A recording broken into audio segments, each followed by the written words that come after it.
W dzisiejszym odcinku KryptoOgłoszeń poruszymy wątek współpracy giełdy KuCoin z Launchblock.com, opowiemy o dodatkowym bonusie na giełdzie Chiliz oraz wspomnimy o kolejnym IO organizowanym na Kanga Exchange.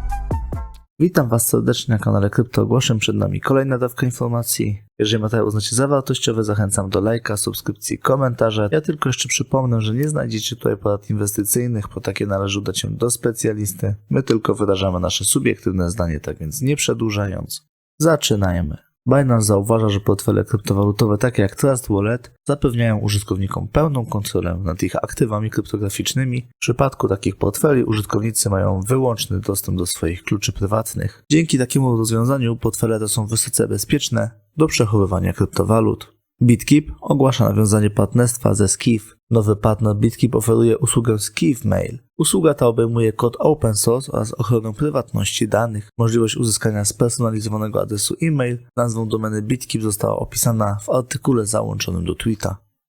KuCoin została pierwszą giełdą, która nawiązała współpracę z Launchblock.com. Launchblock informuje, że współpraca z giełdą KuCoin koncentruje się na rozwoju ekosystemu LBP. Launchblock podkreśla również fakt, że KuCoin został głównym partnerem inkubacji tego projektu.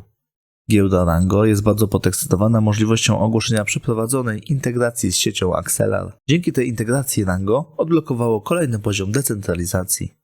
Zespół Mina przygotował artykuł dotyczący kluczowych informacji o ostatnich aktualizacjach przeprowadzonych w tym ekosystemie. Dodatkowo Mina zaleca wszystkim operatorom węzłów przeprowadzenie aktualizacji. Link do artykułu, w którym zostały opisane wprowadzone zmiany, znajdziecie w opisie filmu.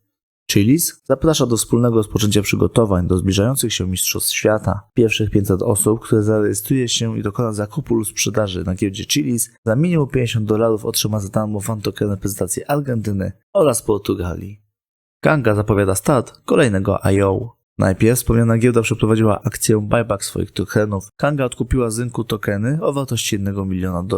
Już od 26 listopada będzie możliwość zakupu tokenów KNG z 50% rabatem naliczanym od ceny rynkowej. Zakupione tokeny będzie obowiązywał roczny cliff. Vesting tokenów KNG będzie vestingiem liniowym. Tokeny KNG będą uwalniane codziennie w równych transzach przez 100 dni. Kolejna informacja dotycząca przeprowadzonego IO będzie podana 17 listopada. GameSwift informuje, że rekrutacja beta testerów dobiegła końca. Obecnie GameSwift przegląda zgłoszenia w celu wyłonienia najlepszych kandydatów. Do końca dzisiejszego dnia GameSwift powinno skontaktować się z wybranymi testerami drogą mailową.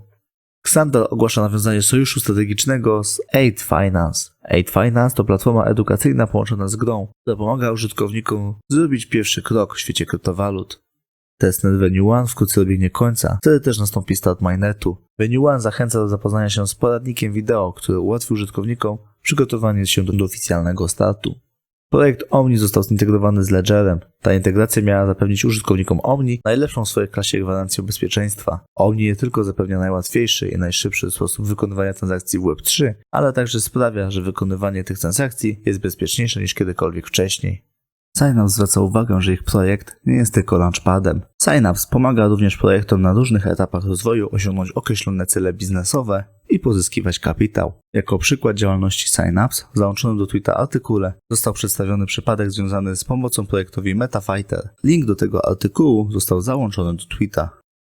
Xcard pokazuje po raz pierwszy swoją aplikację mobilną. Zespół Xcard podkreśla, że ich aplikacja na system Android działa idealnie. Xcard informuje, że aplikacja na system iOS wymaga jeszcze trochę pracy ze względu na nowe wytyczne dotyczące tworzenia aplikacji prowadzone przez Apple. Hashback Wallet nawiązał współpracę z Banksa, aby zaoferować bezproblemowy sposób zakupu tokenów EBAR oraz USDC bezpośrednio w aplikacji Hashback. Do Twittera został dołączony artykuł, w którym zostało wyjaśnione korzystanie z rozwiązania Banksa. Ripple ogłasza, że rozwiązanie One Demand Liquidity stworzone przez ten projekt rozszerza się dzięki współpracy Ripple z MFS Africa. Ripple informuje, że Afryka posiada 70% wartości mobilnego pieniądza w wysokości 1000 USD. Ripple uważa, że rozwiązanie One Demand Liquidity ulepszy cyfrowe ścieżki płatnicze na całym kontynencie. Sandbox przypomina, że upoważnione osoby mogą wbić swoje Care Bills na Sandbox i rozpocząć odkrywanie świata Metaverse. Polka Starter ogłasza nawiązanie współpracy z Poolside. Poolside jest akceleratorem Web3, który zapewnia 12-tygodniowy hybrydowy program mający na celu umożliwienie założycielom tworzenie, uruchomienie i skalowanie aplikacji w przestrzeni Web3. Projekt MetaBit informuje swoją społeczność o próbie oszustwa związanego z listingiem tokenów tego projektu. Możliwość zakupu i sprzedaży projektów MetaBit będzie dostępna wyłącznie na giełdzie KuCoin. Listingi na PancakeSwapie i innych platformach są oszustwem. Prosimy o zachowanie ostrożności. Handel tokenami MetaBit na KuCoin rozpocznie się dzisiaj o godzinie 12 czasu polskiego.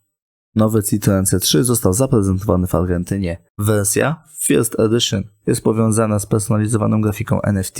Nabywca samochodu otrzymuje ją w wersji wydrukowanej i oprawionej w ramę oraz wersji cyfrowej. NFT dostanie pierwszych 100 klientów, którzy kupią model C3 i zarezerwują go w systemie firmy. Klienci otrzymają NFT, które zostało stworzone przez znaną artystkę Naimę Almeidę.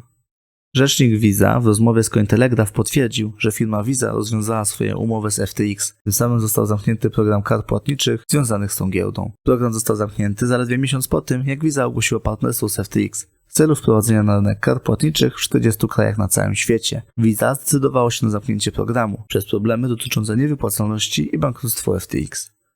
Edward Snowden podzielił się z użytkownikami Twittera swoimi przemyśleniami dotyczącymi Bitcoina. Intuicja podpowiada Snowdenowi, że Bitcoin znajduje się obecnie w podobnym punkcie, jakby w okolicy marca 2020. Jest to moment, w którym pojawia się nieproporcjonalnie duża panika w porównaniu do jej przyczyny. Zdaniem Snowdena może to być bardzo dobry czas na zakup Bitcoina. W marcu 2020 cena Bitcoina zaliczyła solidny spadek do wartości niższych niż $5000. Zdaniem byłego pracownika kontraktowego amerykańskich służb specjalnych NSA i CIA, obecny sentyment rynku bardzo mocno przypomina wspomniany marzec roku 2020, kiedy Bitcoin rozpoczął fazę konsolidacji. Podobnego zdania jest znany twitterowy analityk Michael Van de Poppe. Intuicja Snowdena miała się włączyć po ostatnim spadku wartości Bitcoina wywołanym spektakularnym upadkiem giełdy FTX.